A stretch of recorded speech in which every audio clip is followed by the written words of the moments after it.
Buenas noches con todos los presentes. Vamos a dar inicio a este conversatorio titulado La litigación penal en tiempos de pandemia. Unos segundos para que el profesor Fernando se pueda conectar. Sin embargo, ya está presente el profesor Javier. Ahí está.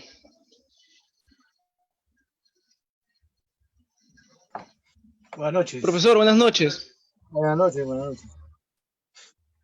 Eh, Unos segundos hay que esperar porque el profesor Fernando todavía no aparece su cámara. Parece que se está conectando recién. Ok, esperamos, ¿no? Sí, unos segundos.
¿Y el profesor David?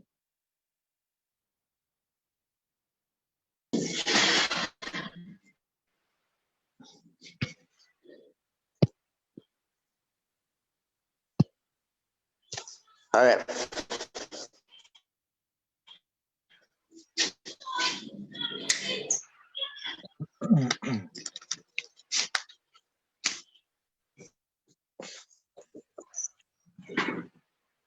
Maitecita, si me ayudas.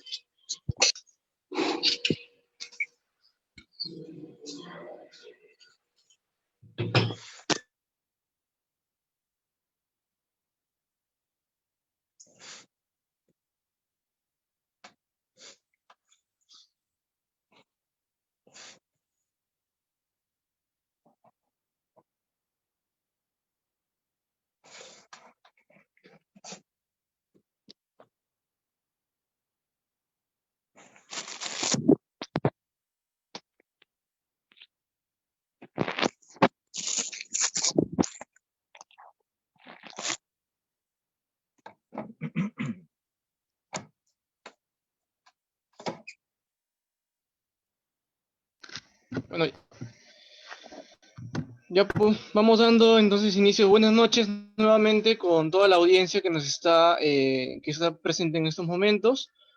Vamos a dar inicio con el conversatorio. Tenemos presente en estos momentos al profesor Fernando, cuyo, eh, bueno, y al profesor Javier Mometiano.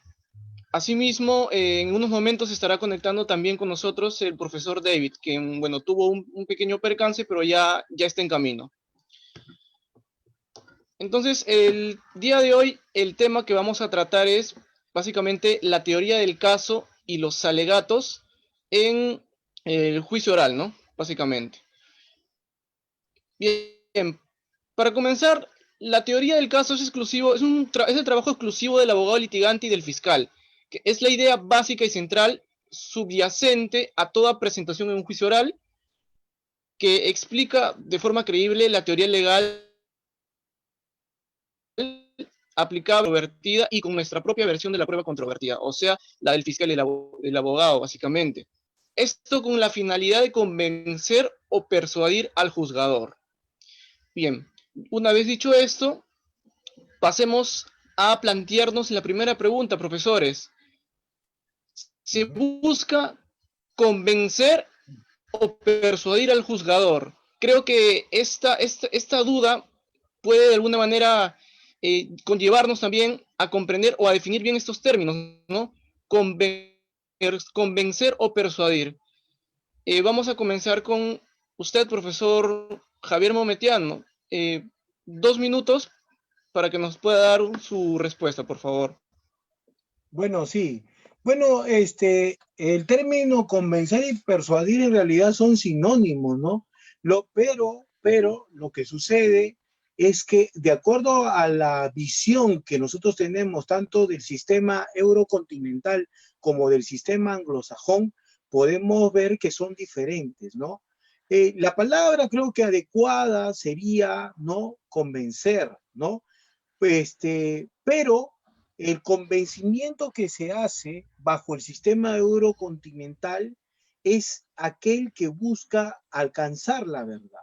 Es decir, que la litigación va en relación con, en la búsqueda de la verdad. Es así que nosotros tenemos un juez imparcial.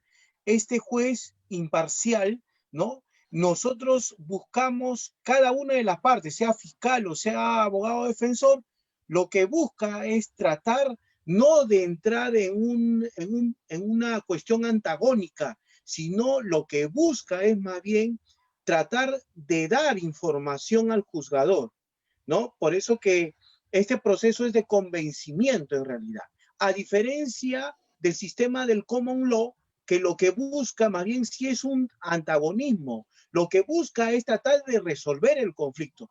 No le interesa tanto la búsqueda de la verdad, sino más bien la litigación está en relación con un pragmatismo, es lo que tienen los norteamericanos y es lo que tienen en el Reino Unido. O sea, por eso es que los procesos son más ágiles y nosotros son los más tediosos. La razón de esto justamente se da porque el método del caso de Alemania es justamente un método deductivo, ¿no? Y entonces, al tener nosotros nuestro sistema eurocontinental, la audiencia es la que determina cuáles son las técnicas de litigación oral. Es por eso que tenemos que convencer, ¿no?, al juzgador. Bien, muchas gracias, profesor. Ahora le transmito la misma pregunta al profesor Fernando, pero antes, el profesor David, buenas noches. ¿Todo bien con su cámara, su audio? Muchísimas gracias, no sé si me escuchan ahora. Profesor David, para que... ¿Todo bien? Bien. Ya, ahora sí me pueden escuchar. Perfecto. Bien, ahora... Sí, se le escucha perfectamente, profesor.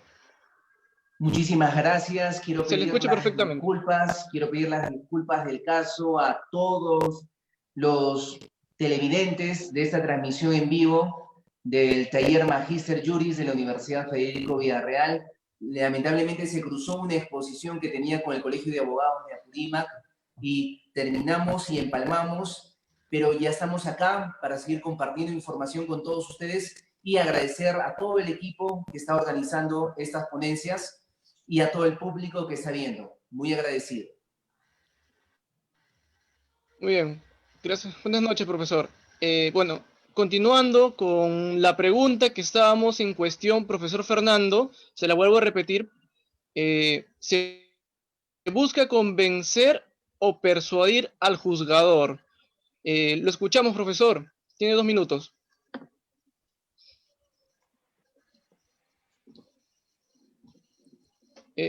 Su audio no está activado, profesor. Tiene que activarlo.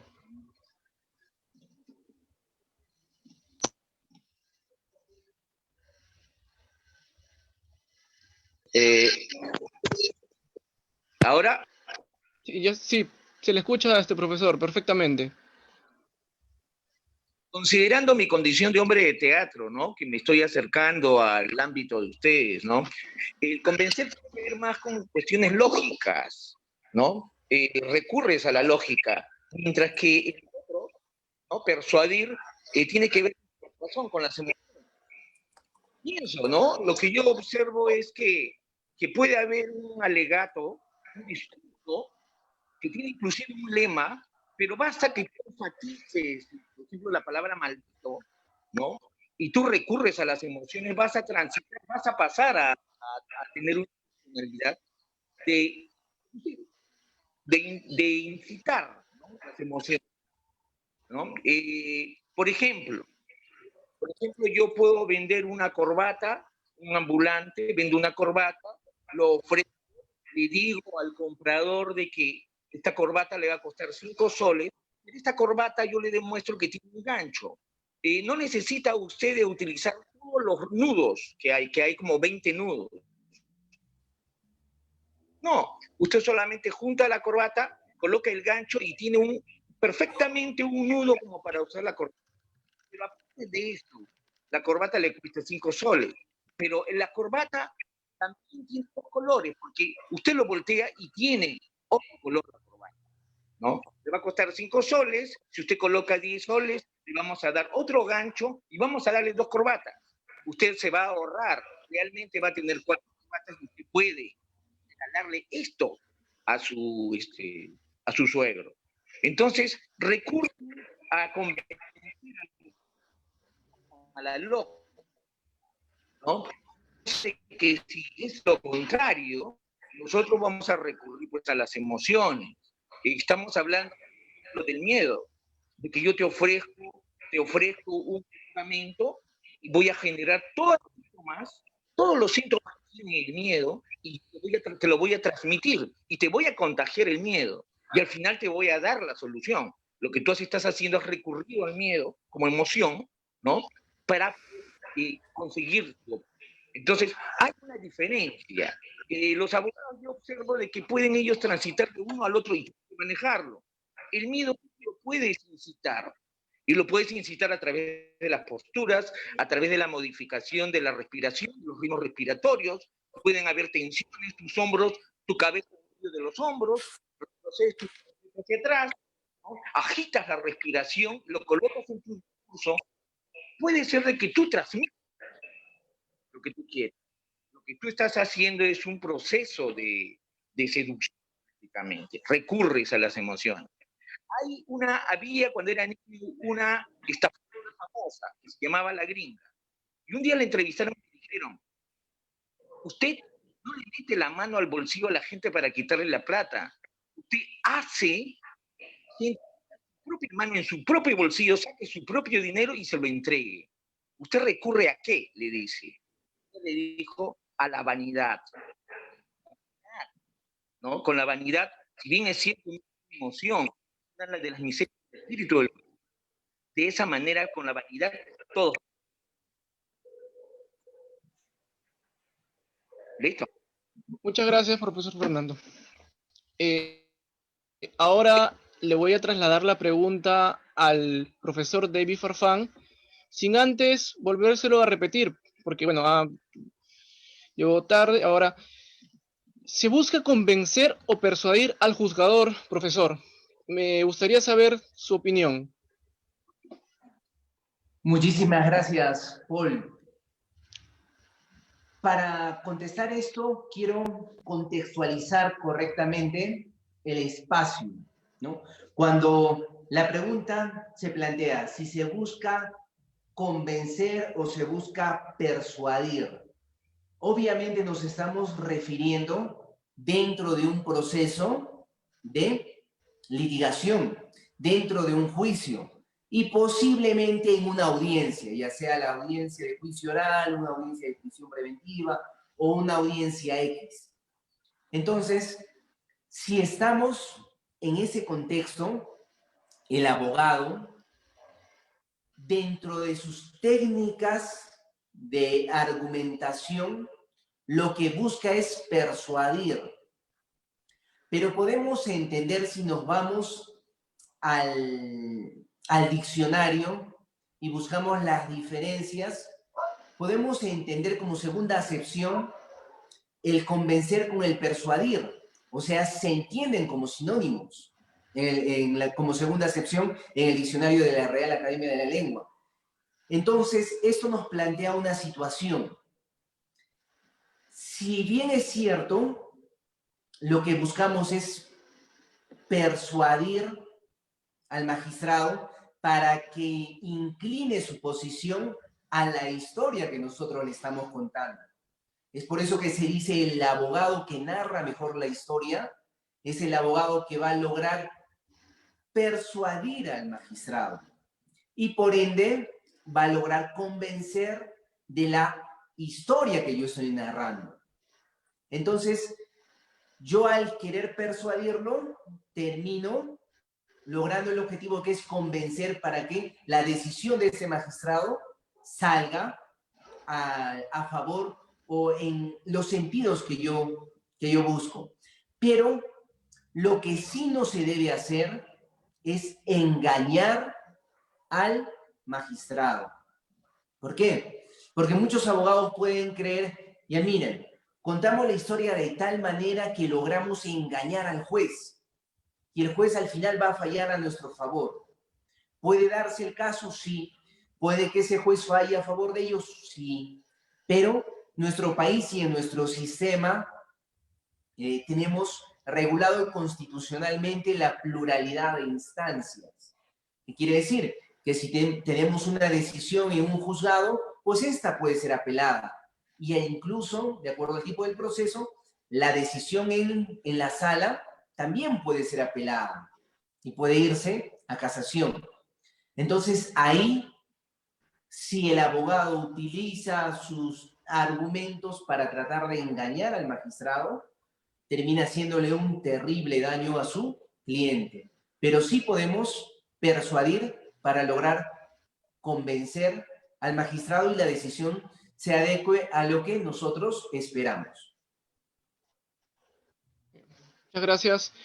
Muy interesante las posiciones y las opiniones que nos han brindado, ¿no? Sin embargo, y ya para centrarnos un poco más en el tema de hoy, quiero realizar la siguiente pregunta que yo creo que es básica y que es muy necesario tenerlo en cuenta.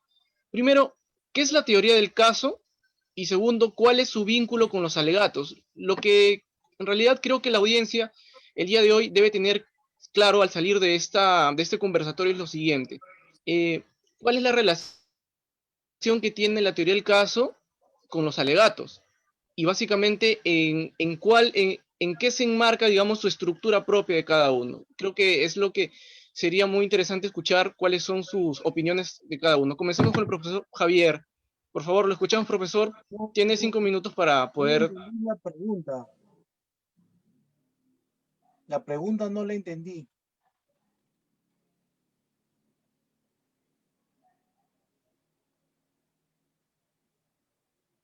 Si pudiera volver a repetir la pregunta.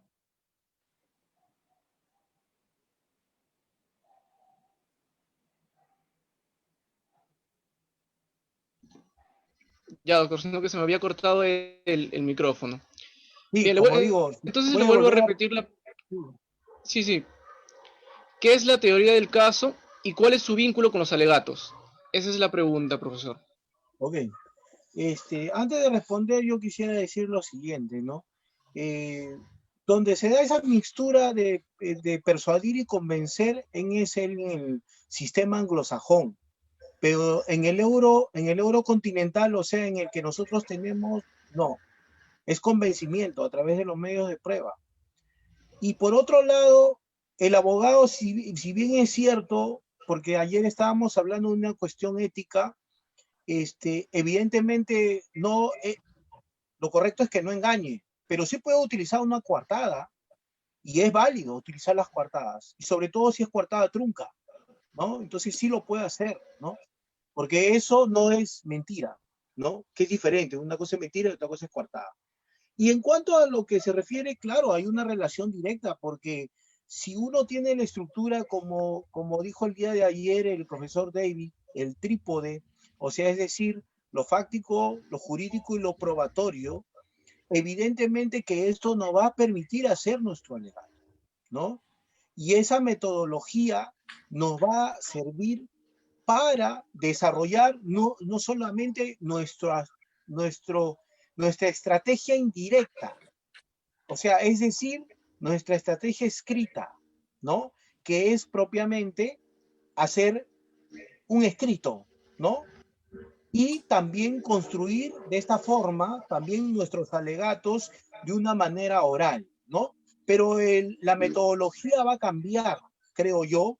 En este caso, los juristas siempre señalan que lo fáctico está en relación con lo probatorio y luego viene la parte jurídica. Pero eso, si es alegato de apertura y si es alegato de clausura, empezaremos con la prueba relacionándolo con lo fáctico y terminaremos con lo jurídico.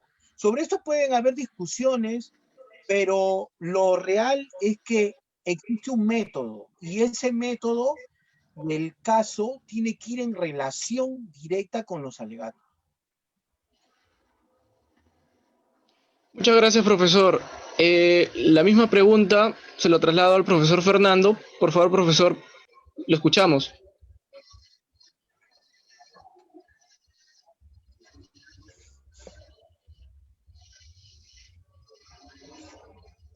Profesor, está desactivado su audio.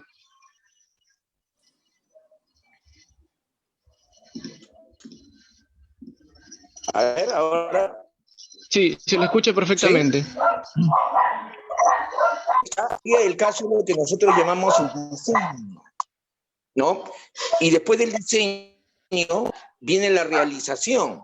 O sea, tú puedes tener un muy buen diseño, pero cuando tienes que confrontar, es directo, ¿no? Entonces yo diferenciaría, diría, es el diseño, es la estrategia, pero la estrategia cuando tú tienes que trasladarlo al campo de batalla, ya tú estás en una relación humana, directa, ¿no? O sea, eso es lo que diferencio yo de uno del otro. Indudablemente, en esa confrontación, en los alegatos, el joven abogado, el abogado, tiene que poner a prueba no solamente el conocimiento de su estrategia, él también va a tener que hacer uso de otros medios, de expresividad.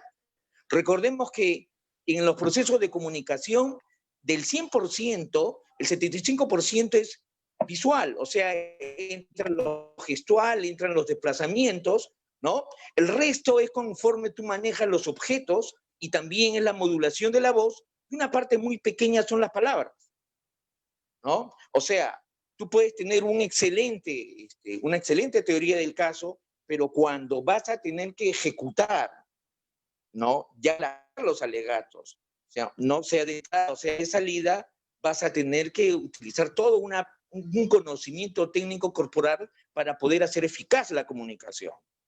Como repito, yo respondo en función de mi especialidad y en función de lo que yo he ido trabajando todos estos años con los abogados, ¿no? Bien.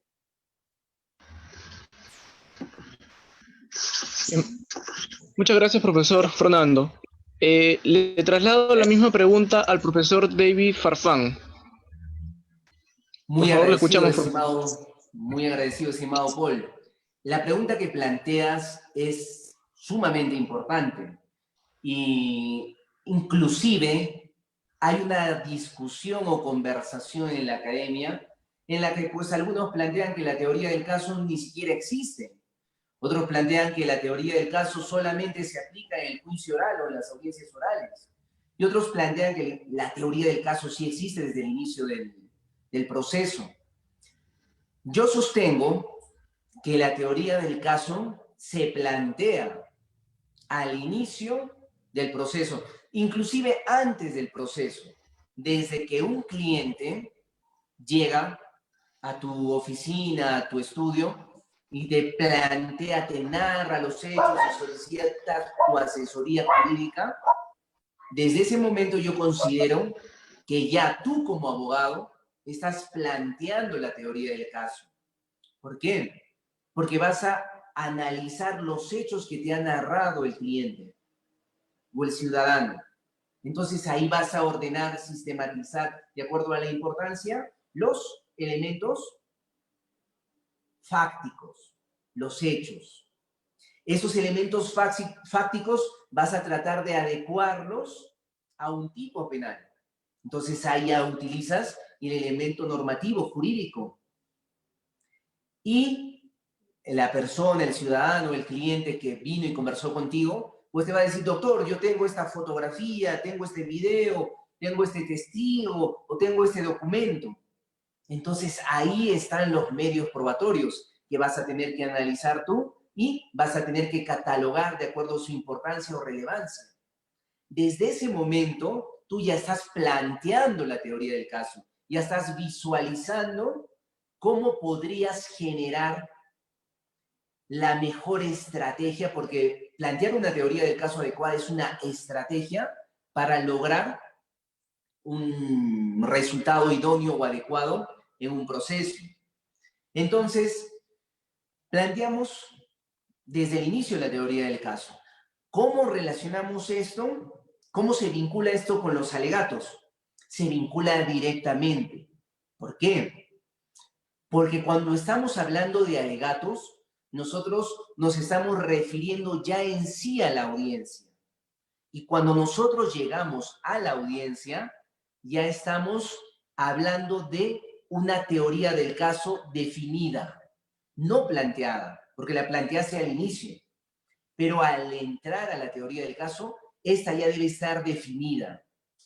¿Qué quiere decir? Tú ya tienes que tener los elementos objetivos, tienes que tener la claridad de lo que estás buscando en ese juicio y lo que vas a desarrollar durante todo el desarrollo, con las atingencias y las ocurrencias que se puedan presentar. Pero ya tienes que tener el mapa general definido concretamente. Ya pasó la investigación preparatoria, donde se han reunido todos los elementos probatorios, tú hiciste tu trabajo como abogado, el fiscal hizo su trabajo, ya pasó la etapa intermedia, donde se han visualizado las pruebas, que se van a admitir o no admitir, se han hecho convalidaciones, se han tachado medios probatorios y ya sabes qué está entrando a juicio. Entonces, desde ese momento, ya planteas directamente tu teoría del caso, bien definida. Si tú ya tienes definida tu teoría del caso, eso quiere decir que tu alegato de clausura y tu alegato de apertura ya están desarrollados. ¿Por qué? Porque ambos alegatos tienen que estar estrechamente vinculados. Lo que yo voy a prometer en mi alegato de apertura, lo que yo le voy a decir al magistrado que voy a desarrollar en el juicio, lo que yo voy a solicitar en ese alegato de apertura, yo lo tengo que demostrar en el alegato de clausura. Yo tengo que convalidar todo lo que dije en el alegato de apertura en el alegato de clausura y así demostrarle coherencia al juzgador, demostrarle coherencia al tribunal para que mi postura sea sólida y logre convencer al magistrado para el resultado idóneo que estamos esperando.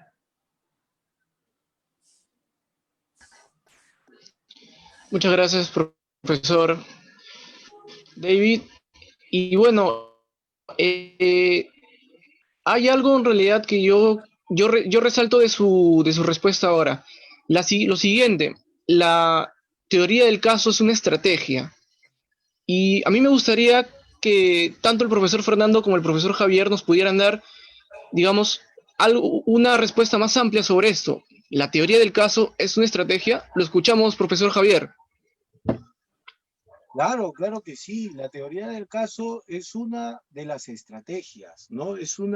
Nosotros ya hemos visto que para el día de ayer hemos visto que las estrategias que están en el plano extrajurídico.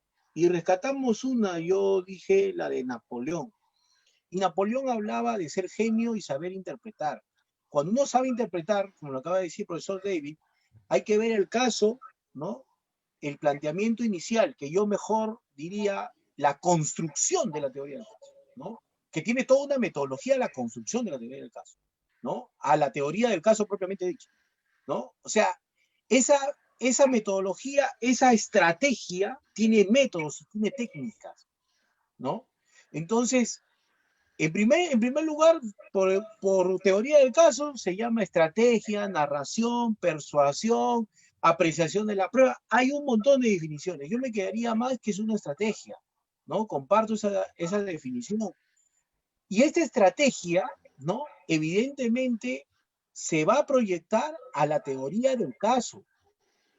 La teoría del caso como un sistema proposicional que va a la realidad, o sea, es decir, sacar las afirmaciones fácticas, las oraciones del caso, o sea, esperar que es lo que en este caso el cliente nos cuente sobre los hechos y tratar de ir formando proposiciones y esas proposiciones enlazándolas con las pruebas y luego recurrir a nuestras herramientas, a nuestro código penal, a nuestra jurisprudencia, ¿no? Etcétera, etcétera, etcétera. Entonces, esta estrategia, ¿no? También va a tener una proyección a través de una litigación, que son las técnicas de litigación. Estas técnicas de litigación, como ya lo dije, puede ser vía oral, o sea, directa, y puede ser indirecta, vía escrita, ¿no? Lo que este código es lo que pone énfasis, el nuevo Código Procesal Penal, al principio de oralidad. Mal entendido como una exposición, ojo. Y también, evidentemente, dentro de la estrategia está la táctica.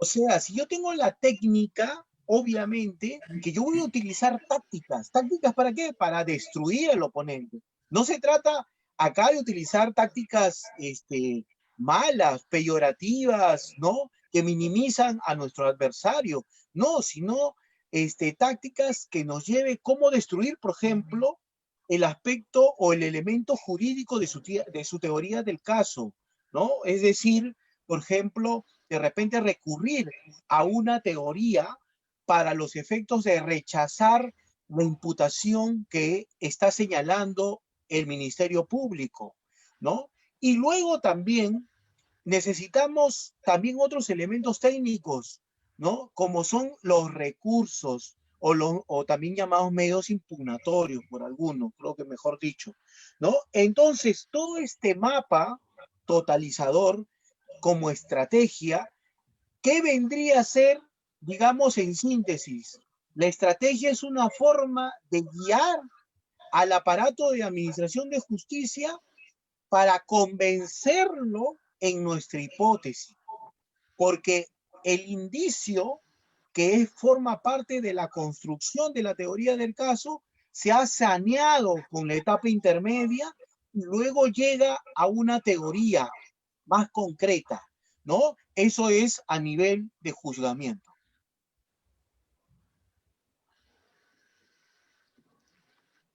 Muchas gracias, profesor. Ahora le traslado la pregunta al profesor Fernando. Profesor Fernando, desde su perspectiva teatral, artística, ¿cómo usted nos podría dar respuesta a la siguiente pregunta, ¿no? La teoría del caso es una estrategia, como lo mencionó el profesor David Farfán. Lo escuchamos, profesor. Sí, sí, es una estrategia y una estrategia es un sistema, ¿no? En la sesión anterior les había mencionado, menos mal que me da la oportunidad de poder manifestarlo ahora, ¿no? De que en la historia está la estrategia. Es una unidad, ¿no? Y en este caso, y sobre todo en tiempo de COVID, ¿no? Donde todo tenemos que hacerlo a través de la tecnología, de esta tecnología, ¿no? De todas maneras, nosotros debemos de tener una deuda o establecer relaciones con las artes pictóricas, ¿no? Por eso ayer también mencioné lo de la última cena de Leonardo da Vinci. Él que igual que tiene que preparar todo, disponer las herramientas, los papeles, todos esos pasos que él tiene que ensayar. Los abogados tienen que ensayar su discurso, tienen que definir si es que van a convencer, ¿no? O a seducir, pero también tienen que entrenar, preparar su cuerpo, porque él utiliza el cuerpo. Igual Leonardo da Vinci tuvo que separar los lienzos, tuvo que hacer muchos bocetos, tuvo que hacer muchos colores, pero eso todavía estaba en el proyecto. Estaba en el proyecto, ¿no? Recordemos una cosa, de que acá, ¿dónde está la confrontación? Quien financia a Leonardo da Vinci es la burguesía, es el capital privado que le va a pagar a Leonardo da Vinci para hacer la última cena. Pero ¿dónde hace la última cena Leonardo da Vinci? Leonardo da Vinci lo hace dentro de un convento, es en una pared. Ya. Recuerda una cosa, que acá hay algo que está en juego. Si bien es cierto, le pagan a él para hacer su sistema, su historia, que es la historia de Jesucristo, ¿sí? Quien se lo paga es el capital privado, pero recuerda de que él tiene que ser muy cauto porque la iglesia puede mandarlo a la hoguera. Y mira que, sin embargo, cuando él realiza, y al igual que lo que sucede con ustedes, van a tener que hacer visible lo invisible e invisibilizar lo visible, ¿eh? Eso mismo hace Leonardo da Vinci, porque tú ves realmente a los 12 apóstoles, ¿no? Y ves inclusive cómo están dispuestos todos los apóstoles. Y hay toda una sinfonía de manos, que es lo que va a tener que manejar los jóvenes abogados, ¿no? Todo está en ese cuadro. ¿Ven? Está inclusive él señalando hacia el cielo lo que va a delimitar cuál va a ser su derrotero, toda su trayectoria.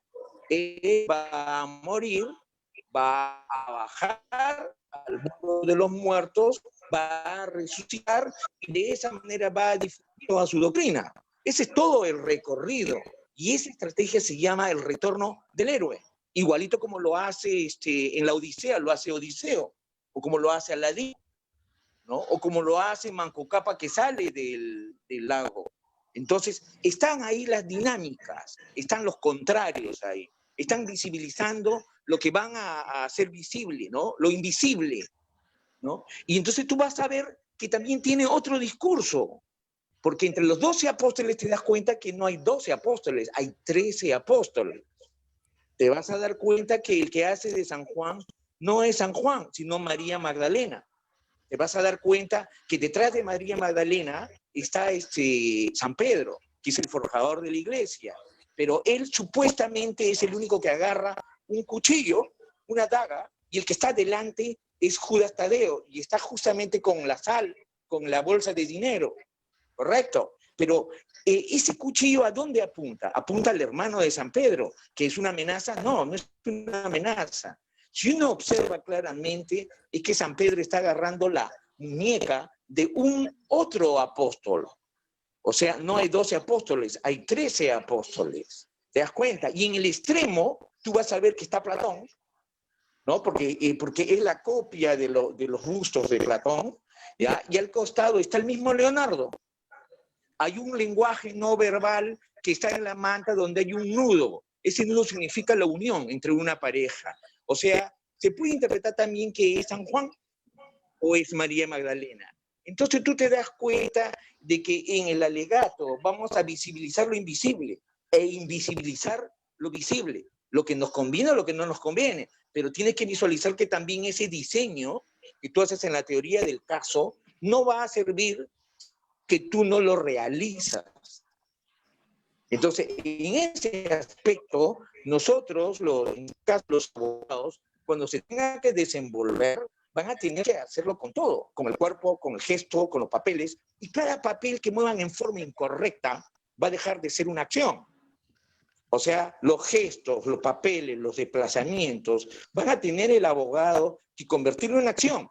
Y la acción es la matriz de la historia. O sea, en la historia está la estrategia. Entonces, nosotros tenemos que recurrir de todas maneras a otras disciplinas. Y ahora más que nunca. Ahora que lo que tenemos como filtro, tenemos a la pantalla. 30 segundos, profesor. Más que nunca, ¿no? Por favor. Este fenómeno. Sí, está bien. Bien, profesor. Muchas gracias por habernos expresado más que todos esa perspectiva diferente, ¿no? A la que de repente tienen muchas veces los abogados litigantes o los operadores jurídicos. Sin embargo, ya para antes de pasar a la problemática en sí, que es básicamente el tema fundamental o primordial de todo este conversatorio, que es la pandemia. Quisiera, profesor David Farfán, ¿ha escuchado claramente cuáles han sido sus posiciones del profesor Javier respecto a este tema, respecto a esta pregunta, ¿no? La teoría del caso es una estrategia, igual el profesor Fernando desde su perspectiva artística. Me gustaría escuchar de repente si usted tiene algo más que agregar. Por favor, profesor, lo escuchamos. Gracias. Ajá. Gracias, estimado Paul. Coincido con lo que ha mencionado el profesor Javier Letiano al plantear la construcción de la teoría del caso. Si bien es cierto, yo menciono que esta la planteamos al inicio, y correcto, la planteamos al inicio, pero en el desarrollo del proceso, en la investigación preparatoria, en la etapa intermedia, estamos construyendo nuestra teoría del caso, la estamos enriqueciendo. Es por eso que cuando vamos a llegar a la etapa del juicio oral, ya la tenemos perfeccionada, la tenemos que tener perfeccionada, porque un abogado no puede entrar a juicio a ciegas, o no puede entrar a juicio a tantear, o no puede entrar a juicio con dudas de lo que va a hacer. No puede plantear, a ver, le voy a plantear al magistrado la inocencia de mi cliente y en el camino pues le digo, no, no inocencia, sino culpabilidad restringida, disminución de pena. No puede hacer eso. ¿Por qué? Porque si hace eso, ese abogado no ha definido su teoría del caso y ha quedado en el aire. Es por eso que la importancia de definir la teoría del caso siempre tiene que ser antes de desarrollar los alegatos, antes de desarrollar las audiencias, para que tengas estructurado, sistematizado todo el camino que vas a desarrollar y lograr el objetivo que estás esperando como abogado defensor o como fiscal. Muchas gracias, profesor. Ahora, creo que, como vuelvo a mencionar, el tema central en realidad es básicamente toda la teoría del caso y los alegatos respecto a la pandemia, ¿no? Entonces, voy a plantearles, profesores, la siguiente pregunta. Esto básicamente es, ¿cuál es la problemática en cuanto a la teoría del caso y los alegatos en estos tiempos de crisis? Y específicamente, ¿cuál es la problemática respecto a su exposición en las audiencias por videoconferencia? Profesor Javier, lo escuchamos. Tiene 5 minutos. Sí, son dos preguntas, ¿no? Dos preguntas. Bueno, a ver, en primer lugar, trataré de juntar las dos, ¿no? Porque creo que engloban de alguna u otra manera todo el criterio que venimos hablando y manejando. Bueno, en primer lugar,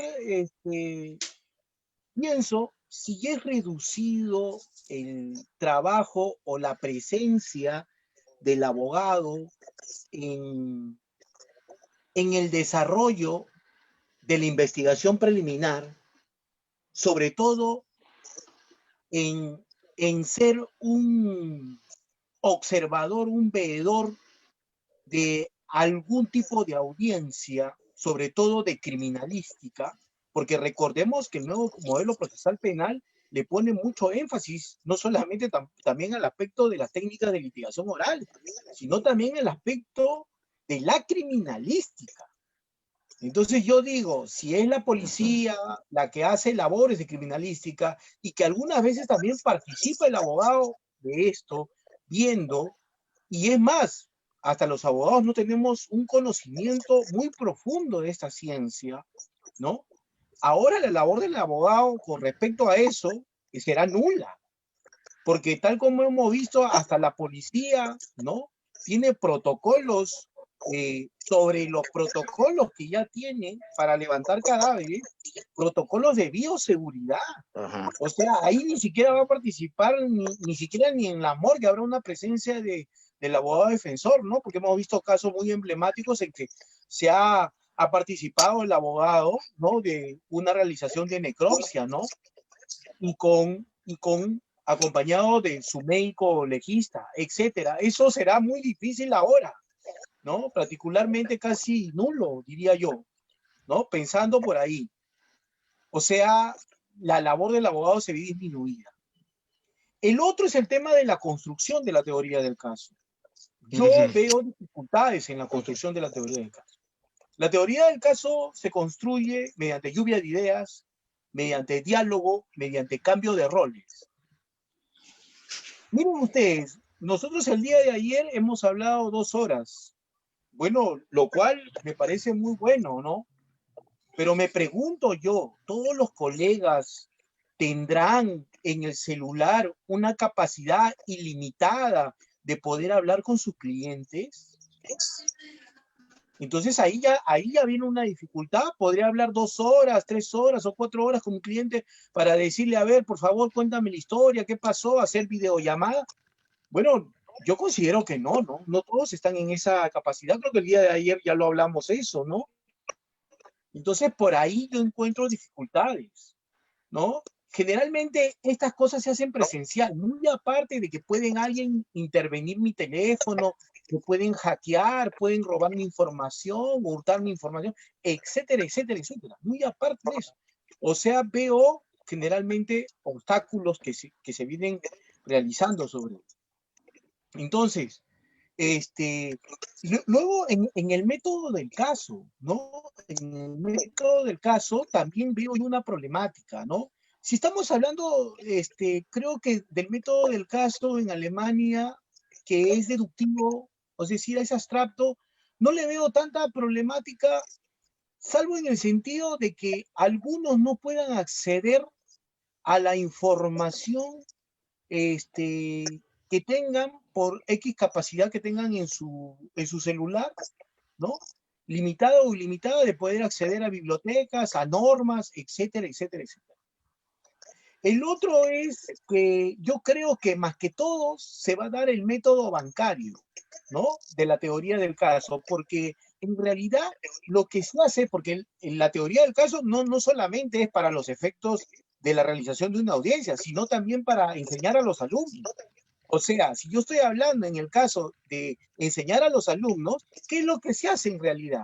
Al alumno simplemente se le da trabajo, trabajo, trabajo, trabajo, trabajo. Entonces, mi pregunta es, ¿el profesor explica? Hay algunas universidades que sí lo hacen. El profesor explica, pero hay otras que no.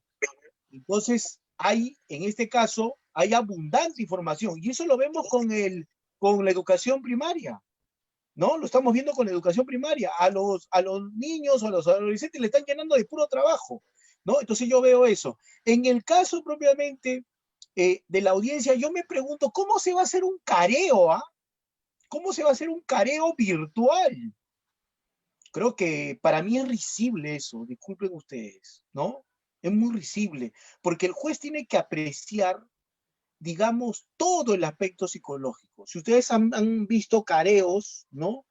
Emblemáticos, por ahí, por ejemplo, de la señora Pinchi Pinchi y otros más, vemos todo. O sea, las personas que saben de gestualidad no verbal, ya lo dijo el profesor Fernando, aprecian todos, ¿no? Desde los pies hasta la cabeza.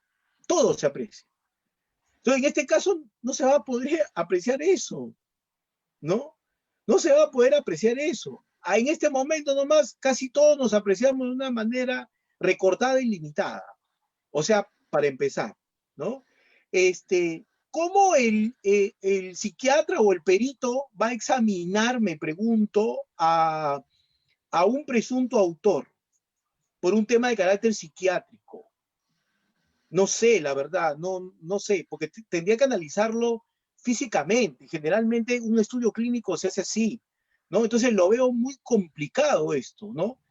Y exclusivamente hablando de los alegatos, fue la última pregunta, ¿no? De las audiencias. En las audiencias, por ejemplo, yo lo que puedo ver en este momento que nosotros estamos hablando, yo lo veo al profesor Fernando, que está en una posición diferente a los que estamos acá de forma, ¿no? Horizontal, él está en vertical. Entonces, y es más, el profesor Fernando de un momento a otro, ¿no? Se balancea el cuerpo hacia la cámara. Generalmente los que hablan de la comunicación, ¿no? Y específicamente lo que corresponde a las técnicas audiovisuales, no recomiendan eso. No recomiendan eso. Es más, el micro que tiene, si ustedes se pueden fijar, de un momento a otro se va y luego regresa.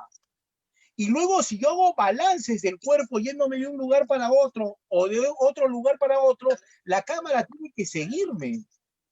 Y eso es muy difícil. Eso demuestra inseguridad. O sea, las técnicas que muy bien los ha dicho el maestro Fernando Ramos García, que es un experto en lenguaje corporal, porque él sí es un experto, es un conocedor de eso, ¿no? Porque tiene bastante experiencia en lo que es teatro, se contraponen justamente con las técnicas audiovisuales. Entonces, por ahí va a venir otro tema del abogado que verdaderamente va a realizar su alegato. Y muchas veces nosotros no miramos a la cámara, estamos mirando a otro lado. Imagínense, yo ahora estoy con una cámara que es de mi celular, es muy pequeña. Entonces, para tratar de poder, ¿no? De alguna otra manera, ver a todos, porque nos están viendo varias personas, tengo que aparentar, ¿no? Centrarme en la cámara y poder ver a través de la cámara. No es que yo los vea a ustedes, sino es ver la cámara, y esa es una técnica. A mí el que me parece hasta ahora muy impecable en este manejo, dentro de los 4, me parece el manejo del profesor David Farfán, ¿no? Él parece que sí, de alguna u otra manera, conoce esto, porque yo lo veo, cuando lo veo a él en la pantalla, yo lo veo muy impecable y en un recuadro con el cual él tranquilamente se desplaza de un momento, de un lugar a otro, sin que él pueda él acaparar toda la cámara. Y eso creo que acá David vendría a ser un ejemplo para que cómo debemos nosotros los abogados estar frente a la cámara, ¿no? Porque ahora es estar frente a la cámara, no más allá de estar en una audiencia, ¿no? Entonces, hay dificultades. Las dificultades que se nos presentaron el día de ayer son dificultades que se van a presentar en la realidad del profesor Fernando, que muchas veces hay lugares donde la red no funciona bien. Y yo también tengo algunas veces ese tipo de problemas. Eso es todo. Bien. Muchas gracias, profesor. Bien, bueno, de manera rápida le traslado, porque el tiempo corre, le traslado la pregunta al profesor Fernando, ¿no? Y se lo vuelvo a repetir porque de repente, a ver, para que no tenga dificultad. ¿Cuál es la problemática en cuanto a la teoría del caso y los alegatos en estos tiempos de crisis? O más específicamente, su exposición en las audiencias por videoconferencia. Lo escuchamos, profesor Fernando, 5 minutos. Bien, la tecnología no cabe duda. La tecnología va a ser el primer obstáculo. ¿Por qué razón? Porque te exige otro lenguaje. Te exige un lenguaje que uno no lo maneja, ¿no? No existe nada más aproximado al abogado, otra profesión más aproximada que la del actor, pero la del actor de teatro, ¿no? Porque en la del actor de teatro, cuando él empieza, él no puede parar. Él tiene que continuar, a pesar de todas los obstáculos que se le presentan, las interrupciones, él no puede parar hasta que termine el trabajo. Pero aquí tú estás sujeto al manejo de la tecnología y muchas veces cuando paren el error no va a ser tuyo, sino el error va a ser de la pericia que tenga el equipo de manejar estos lenguajes tecnológicos, ¿no? Audiovisuales, ¿no? Ese es un problema. Ese problema para poder enfrentarlo, ¿no? Y en el futuro, en este caso ya con respecto a la formación, ¿no? No podemos solucionarlo en forma individual, de acuerdo a nuestras posibilidades. Eso tiene que ser en conjunto. Las aulas de clase, ¿no? Como lo dice el profesor Mometiano, va a llegar un momento donde los alumnos van a desertar porque no va a haber cosa más tediosa que escuchar las clases donde todo es plano, solamente ves de las tetillas para arriba, no ves ni siquiera el juego completo, ¿no? Y encima te van a dejar trabajo tras trabajo. O sea, va a haber un retroceso, ¿no? La distancia con la realidad va a ser mucho más grande, ¿no?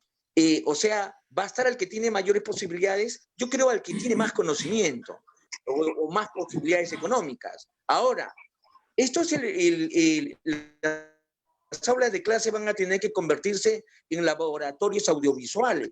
¿Por qué razón? Porque si bien es cierto, es mucho más claro el observarlo al doctor David, que por supuesto que sí, está más iluminado, está colocado de todas maneras, pero cuando él tenga que sustentar, vamos a tener que verlo desde la punta de la cabeza hasta la punta de los pies, porque recordemos nuevamente, el 75% de la información es visual. Es visual. Por eso es que recurre en este caso a otras artes.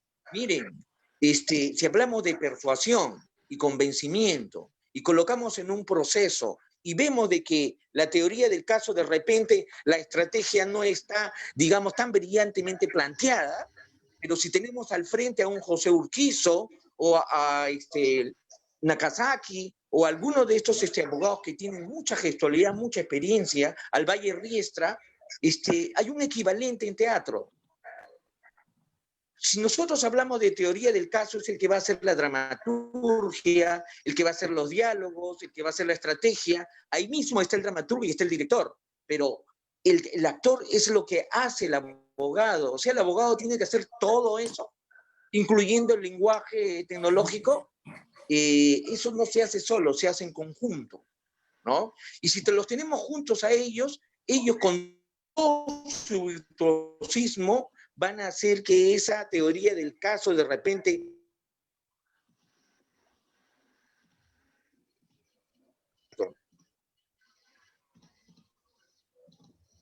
los medios de comunicación, el cine, el video, las artes plásticas, el diseño de... Eso es lo que nosotros tenemos que ver. Tenemos que ver el terno que está utilizando el profesor, el David. Tengo que verle los zapatos, tengo que ver su desplazamiento para que me pueda convencer o me pueda persuadir. Nos movemos entre dos parámetros, ¿no? Un lado, un extremo está la persuasión y el otro está el convencimiento. Por un lado está el corazón y por el otro lado está la lógica. Y nosotros nos movemos en todos esos matices. El problema de usar la tecnología en este momento es que estamos usando un solo matiz y es el que nosotros hemos heredado. Hemos heredado del sistema anterior, el que hemos heredado de la universidad. Pero en este momento, en conjunto vamos a tener que solucionar estas cosas. Hoy día el profesor viene de otra situación y le invítanos, porque solamente nos vamos a hacer duchos con la práctica. Es la única forma, con la práctica, con estos obstáculos. Nosotros aprendemos mucho equivocándonos, más que con los aciertos. Gracias. Gracias a usted, profesor. Bien, ahora le traslado la misma problemática al profesor David Farfán. Se lo vuelvo a repetir ¿cuál es la problemática en cuanto a la teoría del caso y los alegatos en estos tiempos de crisis? O más específicamente, su exposición en las audiencias por videoconferencia. Tiene 5 minutos, profesor, lo escuchamos. Muchísimas gracias, estimado Paul. Vamos a centrar y no repetir lo que ya mencionaron los anteriores expositores. El profesor Javier explicó claramente la construcción de la teoría del caso y el profesor Fernando sus comentarios respecto a cómo es la videolitigación. Pero yo me voy a centrar en algo que es importante. ¿Cómo serían los alegatos a través de una videoconferencia o una videolitigación? Si nosotros vamos a plantear, y acá no coincido con el profesor Fernando, si nosotros vamos a plantear los alegatos desde una videoconferencia, desde una cámara de video, cámara de celular, de laptop, cambia completamente los objetos y la situación y el contexto en el que lo haríamos si estaríamos en un tribunal, en una audiencia, en un juzgado. ¿Por qué? Porque los elementos son distintos. Y yo he identificado 5 elementos importantes que tenemos que tener en consideración para realizar los alegatos vía una videoconferencia o una videolitigación. El primer elemento es el espacio. Cuando tú estás en un escenario, en una corte, en una sala de audiencias, tienes un espacio amplio. puedes tener tus colegas al costado, pero tienes un espacio amplio. Inclusive, puedes desplazarte con la autorización del juzgador o del tribunal, puedes desplazarte por el espacio. Entonces, tu campo de acción, tu espacio es amplio. Pero cuando tú vas a hacer una litigación, un alegato, a través de una videoconferencia, de una videollamada, a través de una cámara, tú estás enmarcado. Tienes un marco. Tú, los que interactúan al costado, los que interactúan, no ven lo que hay para acá, no ven lo que hay acá, no ven lo que hay acá, no ven lo que hay detrás de este marco. Estás enmarcado. Entonces, el primer elemento que tienes que dominar cuando estás dentro de una litigación virtual es el espacio. Tu espacio, el espacio en el que te vas a desarrollar, porque no puedes irte ni más arriba, ni más abajo, ni más al costado. Tienes un marco de desarrollo. Luego, dentro de ese espacio tienes que manejar la luz, la iluminación. Si tú no tienes una buena iluminación, por más cámara adecuada o de última tecnología que tengas, la imagen se va a perder, se va a difuminar, porque los fotones que capta la luz, un lente de cámara, un lente de una laptop, captan fotones de luz. Y si tú no tienes luz natural o artificial, ¿qué va a tratar de hacer el equipo tecnológico que tienes? Va a tratar de escalar la imagen, va a tratar de definir la imagen dentro de la oscuridad y esa imagen se va a volver borrosa y no vas a tener la nitidez para llegar al tribunal. Entonces, estamos en el primer elemento que es el espacio, la luz y el escenario. ¿Y qué es lo que también tienes que manejar? Es el ruido ambiental. Tienes que tener un espacio cerrado en el que no tengas filtraciones del exterior que puedan perjudicar tu alegato. Tú estás haciendo el alegato y hay un ruido o etc., entonces va a dañar el mensaje, no se va a transmitir de manera correcta. Entonces, el primer elemento es el espacio. Luz, ruido, color. ¿El color es importante? Sí es importante. ¿A qué nos referimos con color dentro del espacio? Yo estoy con un terno negro, una camisa azul. El fondo es blanco, pero tengo un banner acá y tengo una pantalla acá. Obviamente, si voy a hacer un alegato, ¿qué hago? Saco este banner y saco esta pantalla y me quedo con el fondo blanco. ¿Por qué? Porque eso me va a dar color. Yo voy a resaltar dentro del fondo. Y obviamente, si tendría una ventana, por ejemplo, no podría hacer el alegato dentro de la ventana. ¿Por qué? Porque la ventana va a generar espacio, distracción, y no va a permitir a que los juzgadores o la persona a la que me voy a dirigir pueda centrar la imagen en mí. Entonces, el color también es importante dentro del espacio. El segundo elemento importante para tú hacer una videolitigación eficiente es la logística. Tú tienes que tener una buena señal de internet, porque si no tienes una buena señal de internet, ¿qué vas a tener? Vas a tener interferencia. Lo que tenemos, por ejemplo, con el profesor Fernando. Está hablando y se corta la voz, se va la voz. Eso no es culpa del profesor Fernando, es culpa de la señal de internet. Entonces, si tienes una banda ancha, la señal fluye. No vas a tener interrupciones. El mensaje va a ir directo. Tienes que tener equipos adecuados. Un buen celular, una buena laptop, que tenga una buena cámara, que tenga un buen micrófono, para que el mensaje llegue con claridad. Buena calidad de imagen, buena calidad de sonido.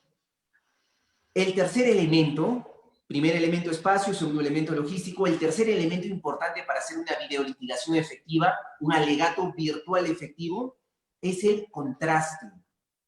Tienes que generar contraste dentro del escenario que estás manejando. O sea, no solamente contraste con el color y el espacio, sino contraste con el argumento. Cuando tú haces un alegato y estás en una videolitigación, si estamos en un tribunal, estamos manejando los decibeles y estamos graduando. Subimos la voz y bajamos la voz, ¿no? Para generar contraste e interés en el juzgador. Entonces, en una pantalla es mucho más difícil hacer eso, pero tenemos que hacerlo. ¿Por qué? Guarda silencio, y generas contraste para que generes la atención. Si el juzgador, cuando tú estás en una sala de audiencias, está durmiendo, está con el celular, ahí estando tú presente, imagínate en una pantalla, imagínate que te está viendo en una pantalla. Complicado. Cuarto elemento, para estar dentro del tiempo, es el equilibrio. Tú tienes que tener un equilibrio audiovisual. Tienes que generar que tu transmisión tenga un equilibrio audiovisual. Y ese equilibrio se logra con buena calidad de sonido, buena calidad de imagen. Y por último, es el elemento ético. Si vas a hacer una videolitigación, tienes que exacerbar tus niveles éticos, tu formación ética que viene del hogar, de casa, que no lo tienes que aprender en un curso de deontología forense, tienes que exacerbarlo. ¿Por qué? Porque acá vienen los problemas de la videolitigación, los estratagemas que hablaba el profesor Javier, el que se me cortó la señal y frustro la audiencia, el que hackeo la sala y evito que se desarrolle la audiencia. Entonces, esas cosas no deben pasar. Entonces, si queremos que funcione una videolitigación, tenemos que mejorar ya nuestros niveles éticos para que se desarrolle verdaderamente un litigio virtual o digital. Gracias. Muchas gracias, profesor. Qué importante es realmente escuchar los comentarios, las opiniones y las apreciaciones de ustedes, porque aclaran muchos puntos que en realidad yo sé que no, muchos tienen duda en realidad, ¿no? Muchos de repente operadores, y más ahora que estamos en una situación muy calamitosa. Pero como estamos en un conversatorio y antes de pasar ya a la parte final de nuestro conversatorio, creo que es necesario escuchar también cuáles son sus preguntas del público, ¿no? Entonces vamos a pasar a ver algunas preguntas que están en Facebook Live y también caen en la bandeja de mensajería del programa.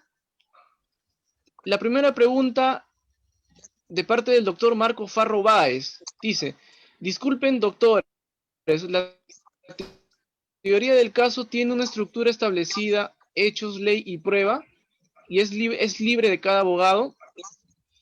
Comenzamos por usted, profesor Javier. Tiene 2 minutos para responder a la pregunta. Claro, la teoría del caso tiene una estructura, como decía, es un trípode, ¿no? El aspecto fáctico, el aspecto jurídico y el aspecto probatorio, ¿no? Los colombianos agregan la teoría jurídica, o sea, es decir, no basta solo con invocar la normatividad, sino basta, también es necesario mencionar la jurisprudencia, ¿no? Como lo dijo el profesor David, es importante eso, el aspecto jurisprudencial, el día de ayer lo dijo. Ahora bien, pero si yo voy a hacer mi escrito, obviamente que voy a poner lo fáctico, lo jurídico y lo probatorio, pero una cosa es lo escrito y otra cosa es la oralización, son dos cosas diferentes. Entonces, si yo voy a hacer un alegato de apertura, obviamente que voy a hablar sobre la proposición fáctica y voy a hablar a futuro y tengo que inmediatamente correlacionarlo o vincularlo con la prueba. Y así tienen que irse construyendo la historia. Por eso es una metodología, es un método y forma parte de una historia. No es solamente contar la historia, ¿no? Por eso que el profesor Fernando decía, es una estrategia, y lo dijo también, lo enfatizó el profesor David, es una estrategia. Entonces, y luego al último, terminar hablando del aspecto jurídico y obviamente del aspecto que viene a ser la petición, que es lo que solicito. Pero creo que también nos estamos olvidando de algo muy importante, que es el lema. Porque el lema en los alegatos resume todo el contenido de él mismo, ¿no? Es decir, si yo tengo un buen lema, prácticamente, así sea mi alegato aparatoso, ¿no? De todas maneras, va a llegar ese mensaje, ¿no? Ese mensaje. Pero dudo que verdaderamente, aparatoso digo en el sentido que de repente tengo interferencia del internet, o de repente no he elaborado una buena historia hablándola, pero escribiéndola sí, porque he presentado mi escrito, pero he dicho o he elaborado una buena frase. Y si he hecho eso, magnífico. Por eso es que digo, puede ser muchos puntos de vista. Ahora, para elaborar el lema, ¿no? También es un mecanismo, ¿no? Comunicacional, porque depende, si yo quiero hacer una apreciación de corte informativo, obviamente que voy a resaltar ciertos aspectos que pueden ser el protagonismo, que pueden ser las personas, o pueden ser expresivos, que quiero yo enfatizar las emociones, ¿no? No desbordadas, evidentemente, porque eso es lo que justamente aconsejan los que son especialistas en litigación oral, ¿no? Y también podemos hacer apelativas, es decir, podemos hacer frases pero que no vayan a profundidad.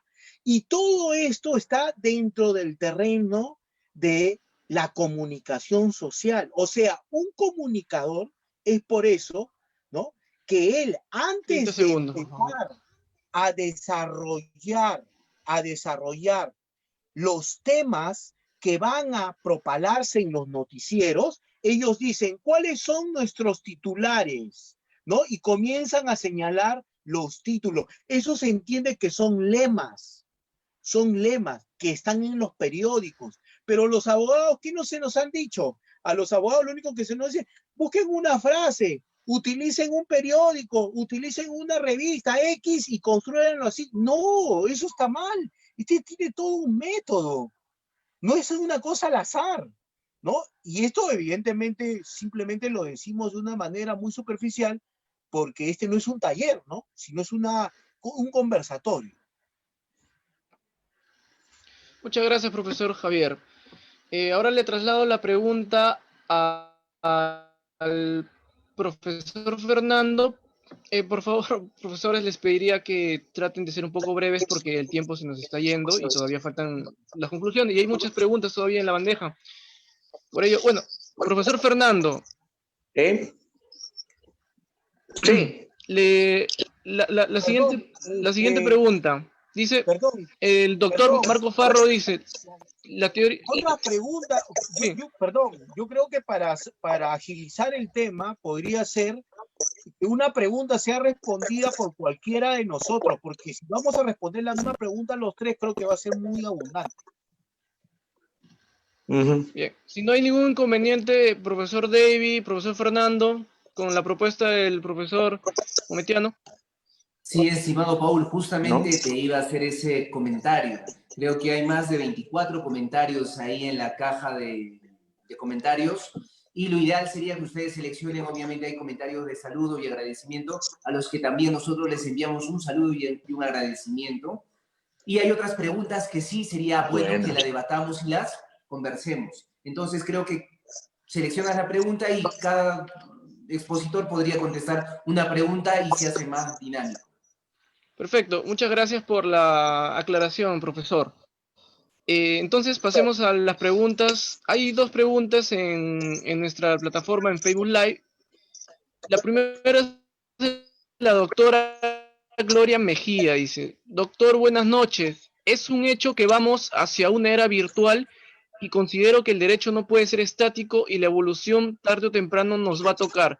Por lo tanto, es importante adaptarnos, ¿no? La pregunta para el profesor Fernando, sin embargo, profesor, me gustaría que en realidad también nos dé, siempre de alguna manera, que lo enfoque al área que usted, digamos, pertenece y que usted domina el área artística. Profesor, tiene 2 minutos para responder la pregunta.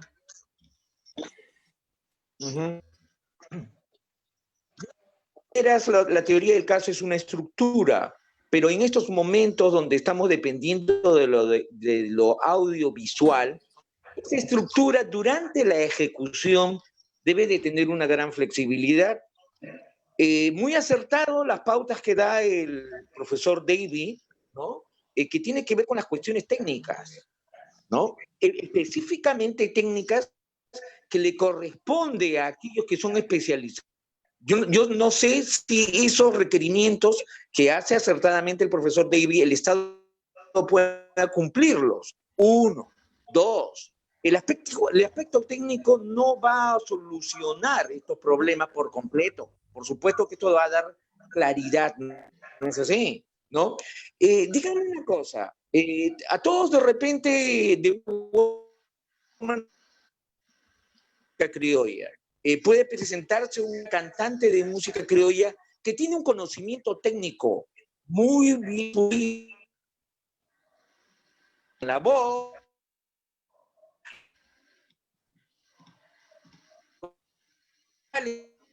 es todo, pero tiene un problema con respecto a la de todas maneras, así tengamos las condiciones adecuadas, como lo dice el profesor Davy, de todas maneras, el abogado litigante es un intérprete, es lo más humano entre las profesiones. Él tiene que interpretar. Hay un libro que me regaló el profesor Mometiano, y uno de los comentarios que hacía es Reflexiones de un juez, ¿no? Él decía, hace mucho tiempo que no veo a un abogado de que interprete al margen de la técnica, porque de esa manera se hace humano. Y sí, o sea, el conocimiento técnico es necesario. El prescindir de la técnica te hace un virtuoso, ¿no? Escuchándolo al profesor David y escuchando la pregunta que me hacen, la anterior, sobre todo, y la actual, yo digo, hay algo equivalente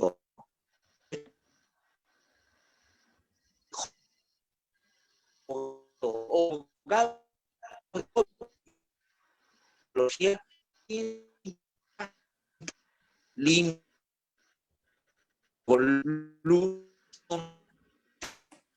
son técnicos, pero la interpretación no se lo va a dar tecnología.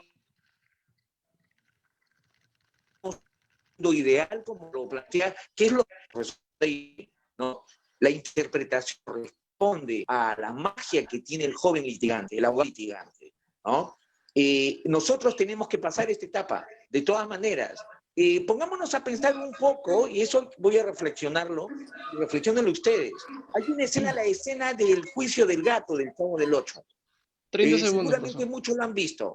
Sí, la pantalla es general. Se les ve a todos los actores, los intervinientes, el público somos nosotros, que lo estamos viendo por televisión, y se le ve total de punta a cabeza a todos los actores, que son excelentes, ¿no? Y ellos nos están dando una clase de cómo podría o debería ser en estos momentos un juicio en tiempos de COVID y en tiempos de que estamos sometidos a la tecnología. Porque las interpretaciones que están muy... y todo lo que existe el profesor está por ahí. Las interpretaciones... ¿Ve?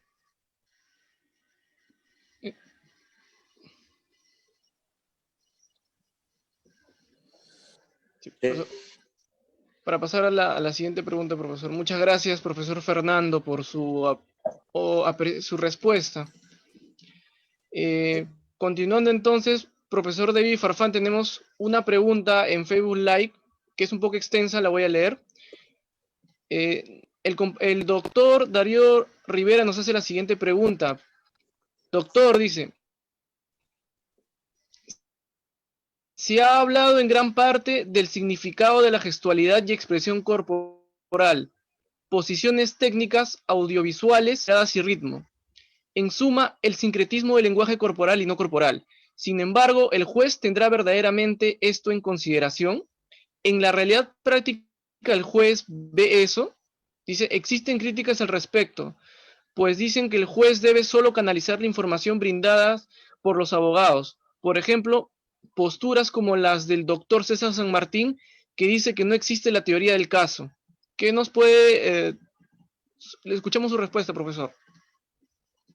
Muchísimas gracias, estimado Paul, y gracias por la pregunta que nos hacen acá a través de Facebook Live a Darío Salomón Rivera Rodríguez. Muchísimas gracias por la pregunta, Darío. Consideramos importante entender que en el derecho siempre van a existir posturas. El derecho, hay desde la discusión en los primeros años de derecho, cuando estudias en tu curso de filosofía del derecho, para ver si es que el derecho es una ciencia, no es una ciencia. Las posturas dicen que sí, otros dicen que es una ciencia social, es una ciencia intermedia, otros dicen que no es ciencia. Entonces, desde esas conversaciones que ya tienen larga data, podemos colegir o concluir que el derecho no es las matemáticas. Entonces, 2 más 2 no va a ser 4, no van a haber verdades absolutas en el campo del derecho. Van a haber posturas. Y dentro de esas posturas, justamente se escoge lo que se llama la doctrina dominante o la doctrina mayoritaria para que se establezcan ciertos patrones. Porque cada abogado puede lanzar una postura y es válida, tiene su fundamento, puede tener su fundamento para él. Pero como el derecho tiene que enmarcarse en sistemas, y nuestro país, que proviene del derecho romano-germánico, la fuente del derecho es la ley, y la ley tiene que caminar en este estado social, entonces se cogen posturas mayoritarias, ¿no? Para el profesor San Martín, no existe una teoría del caso, el juez no tiene que estar siendo persuadido, convencido, sino de manera objetiva, tiene que establecer los elementos y sentenciar. Entonces es una postura valedera, correcto, es una postura valedera. No, algunos creemos que la teoría del caso como estrategia es muy importante y esta teoría del caso sí cambia los resultados. ¿Por qué? Porque tú en un juicio te puedes dar cuenta, cuando ves a 2 o 3 abogados, te das cuenta qué abogado utiliza mejor estrategia, qué abogado ha planteado mejor su teoría del caso frente a otros que ni siquiera han planteado una teoría del caso. Entonces, ¿afecta en el resultado? Sí afecta. ¿Por qué? Porque ves defensas eficaces y ves pues defensas que dan pena, que no defienden nada. Entonces, el tener una estrategia y el plantear adecuadamente la teoría del caso desde el inicio y construirla a lo largo del proceso y tenerla definida cuando vas a entrar ya a los alegatos es sumamente importante. Y esto sí va a calar en el resultado y sí va a afectar en la apreciación del juez. Porque si bien es cierto, nuestra norma procesal nos dice que el juez, en el nuevo modelo procesal penal del año 2004, cuando se da el código, el juez es un tercero, no es un árbitro imparcial. No puede ser desviado ni influido por ninguna de las partes. Él tiene que ser objetivo, 100% objetivo. Pero el juez no es una máquina. El juez es un ser humano. Y siendo un ser humano, tiene pues posiciones y contradicciones y situaciones emocionales dentro del proceso. Porque él no va a ser un robot y va a sacar los cálculos y va a emitir la sentencia y punto. Él va a ver todo lo que se actúa en el proceso y de acuerdo a eso va a sacar una calificación axiológica y aparte la calificación legal. Y en el derecho penal existe un sincretismo mayor, que quiere decir, es más posible, hay más posibilidad que en otras ramas del derecho de aplicar tu propio criterio como juzgador. Entonces, agradeciendo la pregunta, consideramos que sí es importante que ustedes como abogados, futuros abogados, planteen su teoría del caso desde el inicio, la construyan adecuadamente y la definan antes de tener cualquier alegato. Muchas gracias, profesor David. Y bueno, para terminar con esta ronda de preguntas, tenemos también otra pregunta de parte del doctor George Díaz. Es una pregunta dirigida para el profesor Fernando. Dice, profesor Fernando, ahora que las audiencias serán de manera virtual, ya no habrá un contacto directo con el juez y las técnicas corporales, incluidas las expresiones, se verán limitadas, dice. ¿Cómo podemos superar estas deficiencias para no perder la atención del juez? Profesor Fernando, lo escuchamos. Tiene 2 minutos para responder.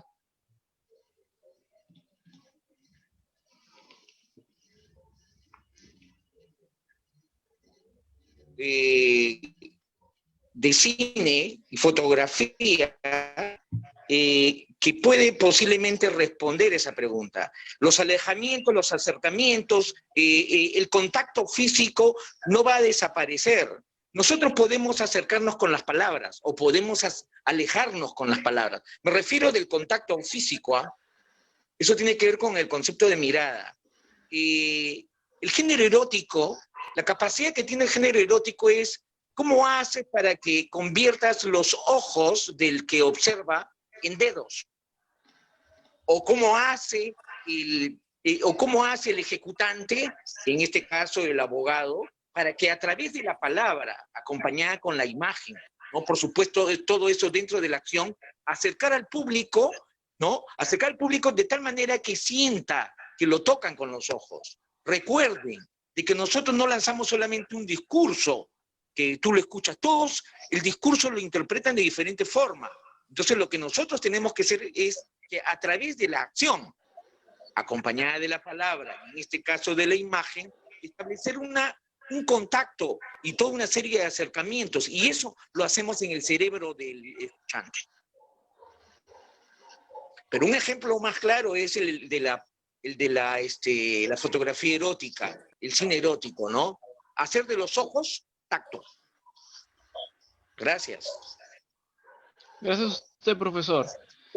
Y bueno, lamentablemente ya estamos llegando a la parte final de nuestro conversatorio.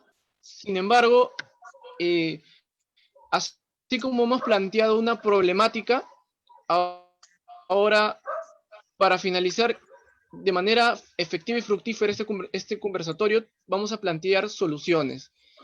Por lo que ahora la pregunta es, ¿qué aportes proponen para solucionar esta problemática? Profesor Javier Mometiano, lo escuchamos. Tiene 2 minutos para responder. Bueno, yo creo que ya hemos dicho, ya más o menos está entendido que creo que el aporte, ¿no? Sobre todo tiene que ser de tomar cuestiones de comunicación social para que nosotros los abogados podamos, ¿no? Poder utilizar este medio y cómo convencer al jugador, ¿no? Yo sé que el jugador muchas veces cuando habla de convencer, sobre todo va a apreciar el material que tiene, es decir, ¿no? Las pruebas con las que tiene. Y muchas veces, ¿no? Yo me pregunto si lo presencial termina siendo casi, digamos, superficial el análisis que hacen los magistrados en el desenvolvimiento de los abogados, digamos, con mayor razón, eso se va a ver en el aspecto audiovisual. Salvo que el proceso sea mediático, ¿no? Porque en tiempos de COVID también puede haber procesos mediáticos, ¿no? También puede haber procesos mediáticos. Porque hasta hace poco, por ejemplo, tenemos que un soldado ha disparado a un mototaxista, ¿no? Entonces, tal vez forme parte, no lo sé, de un proceso mediático, no lo sabemos. Puede ser un caso anticorrupción, también no lo sabemos. En ese caso, la prensa va a estar atrás y va a enfocar, ¿no? Cómo se le ve al abogado, cómo se puede él estar dentro de ese contexto y cómo puede explayarse, ¿no? Porque la prensa, cuando hay una audiencia física, también se da. Entonces yo creo que tenemos que apoyarnos bastante de esto y considero que más que ver el aspecto teatral, que es importante porque de ahí obviamente nacen todas las técnicas corporales, ¿no? También ser una especie de actor de cine, ¿no? Pero es una combinación de los dos, ¿no? Y tanto como lo señaló el profesor David y yo, hemos dado algunas, si se quiere decir, algunas pistas o alguna dosis de lo que verdaderamente se debe utilizar como una técnica audiovisual que debería tener el abogado.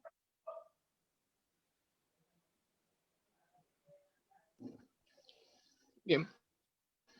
Muchas gracias, profesor Javier, por su perspectiva, su respuesta. Ahora le traslado la misma pregunta al profesor Fernando. ¿Qué aportes propone para solucionar esta problemática, profesor Fernando? Lo escuchamos por el lapso de 2 minutos. Bien, indudablemente los obstáculos a solucionar en estos momentos no está en el resultado. Pienso, ¿no? No lo digo que no importa el resultado. Yo creo que en estos momentos lo más importante está en el proceso. Las formas de organización que necesitamos para enfrentar estos problemas van a tener que ser colectivos, van a tener que horizontalizarse, como se hace en los laboratorios. Recuerden ustedes que los que están figurando ahora más son los científicos, los que están detrás de la solución del COVID. Pero ellos, ¿dónde experimentan? ¿De dónde hacen sus funciones? Lo hacen desde los laboratorios. Ya estamos probando ya hace años que el laboratorio no solamente lo hacen los científicos, porque ejercen la creatividad, y los artistas, porque ejercen la creatividad. Es necesario establecer laboratorios audiovisuales entre los jóvenes abogados. No hay otra forma donde nosotros veamos el error como un acierto. No tenemos otra manera, ¿no? Si vamos a pensar solamente en el resultado, y vamos a limitarnos, creo, a nuestra capacidades económicas, a nuestro estatus social, ¿no? Pero temporal, bueno, temporal entre comillas, que puede ser 2 años, pero de que lo audiovisual ha venido a quedarse. O sea, la experiencia del joven abogado, del abogado, es como lo dirían los actores, ligados a las artes plásticas y a las artes visuales.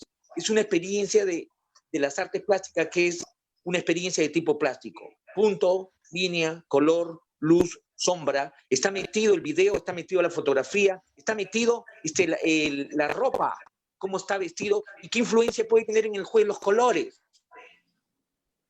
¿Qué influencia puede tener inclusive las modulaciones de la voz? ¿No? Va a ser igual dirigirse a un juez de Cerro de Pasco o de Huancayo con su mundo multicolor, o va a ser igual a cómo lo hacemos con los norteños con su vestuario, que son rígidos en blanco y negro, y que está en la memoria cultural. Yo creo que a través de los ojos nosotros podemos comunicar los códigos, los lenguajes, los símbolos, y eso es lo que nos ofrece las artes visuales. Gracias. Muchas gracias a usted, profesor. Profesor David, le traslado la pregunta. ¿Qué aportes propone para solucionar esta problemática? Gracias, estimado Paul. Antes de contestar esa pregunta, acabo de revisar el chat y en la pregunta de Darío Salomón al final tenía una pregunta acerca de la psicología del testimonio y no quiero dejar vacío eso, y así que lo contesto rapidísimo. Cuando hablamos del testimonio estamos hablando de algo fundamental en los procesos. Entonces, para entender esto tenemos que retroceder a la historia. La primera vez que se presenta un testimonio en un juicio es en el año de 1892. Justamente Marve, que fue discípulo de Wundt, es el primero en participar en un juicio como testigo experto. Y a partir de esa fecha, 1892, se empieza a desarrollar toda una disciplina que conocemos nosotros como la psicología del testimonio.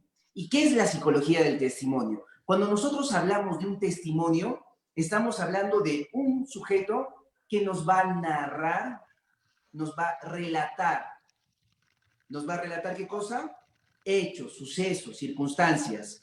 Y estas van a estar sostenidas a través de ¿qué? A través de su memoria.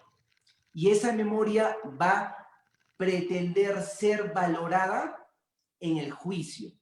Entonces, dentro de la psicología del testimonio, las personas que van a valorar en juicio esas declaraciones, estos relatos, estos hechos que vienen de la memoria del juzgador, perdón, de la memoria del declarante y del testigo, tienen que utilizar 2 técnicas principales. Uno, las técnicas de las teorías de la memoria.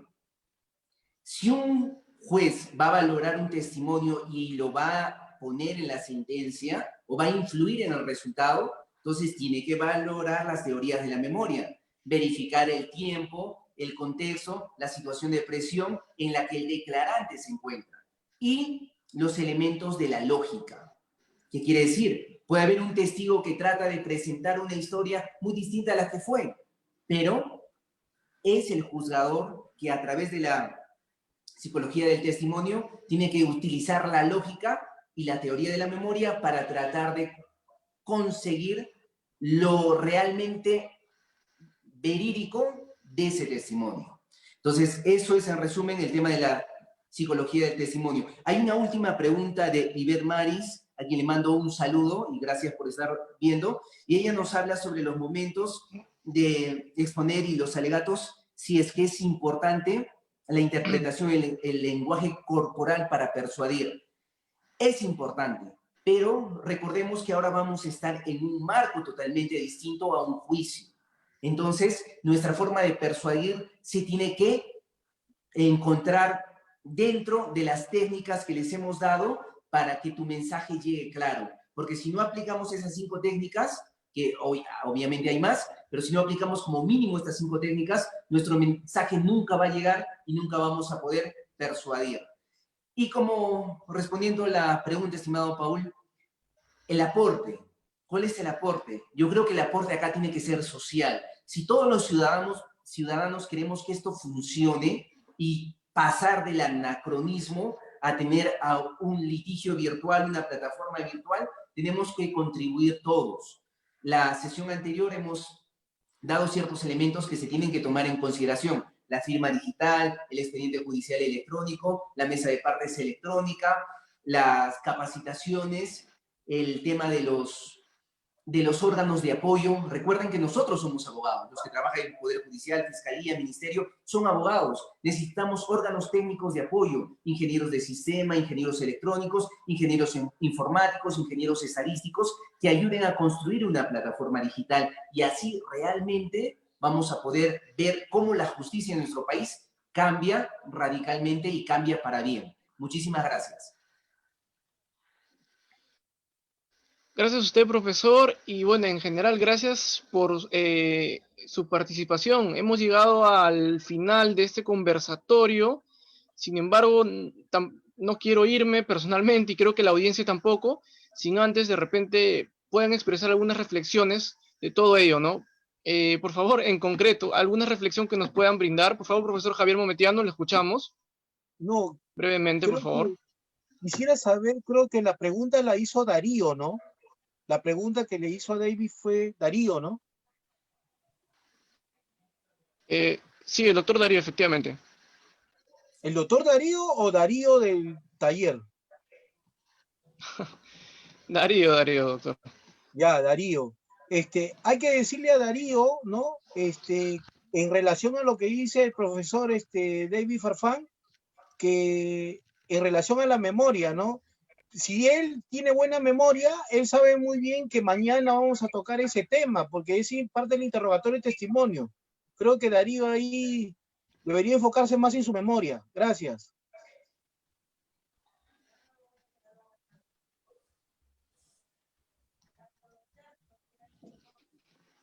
Muy bien, doctor. Profesor Fernando, ¿alguna reflexión? ¿Tu audio está cortado?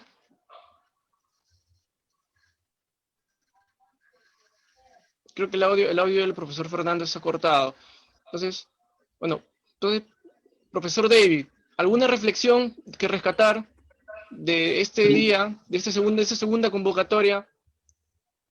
Muchísimas gracias, estimado Paul. Agradecer al taller Magister Juris de la Universidad Federico Villarreal. Agradecer a todas las personas que se han conectado, que han hecho sus preguntas, que nos están viendo y que están compartiendo este video. Muchísimas gracias por hacer que se difunda la información. Generar debate es muy importante, porque fruto de estos debates van a salir soluciones que van a transformarse en hechos reales y van a contribuir a nuestro país. Muchísimas gracias por vernos. El día de mañana nos estamos encontrando a la misma hora. Muy agradecido. Muy agradecido con ustedes. Parece que el profesor Fernando ha tenido otra vez problema de conexión. Felizmente que esta vez ha sido ya en la parte final y no como ayer camino. Agradecer, ahí está creo que el profesor Fernando, ¿nos escuchará? Sí. Profesor Sí. Fernando, Sí. ¿nos escucha? Sí, los escucho. Fernando, ¿alguna reflexión brevemente? Ya culminamos, estamos culminando el conversatorio. Para empezar, estoy muy agradecido porque hay muchas cosas por lo cual uno se interesa para estudiar, ¿no? Qué interesante lo que habla el profesor David con respecto a psicología del testimonio. Y eso es de lo que se va a hablar mañana, ¿no? Muchas gracias por la oportunidad. Muchas gracias con profesores, doctor Javier, profesor Fernando, profesor David. Nos vemos el día de mañana. Igualmente la audiencia, muy agradecido los que nos han estado siguiendo por Facebook Live y por el Zoom directamente. No se pierdan mañana, que es ya el cierre de este conversatorio. Buenas noches. Gracias, gracias. Gracias.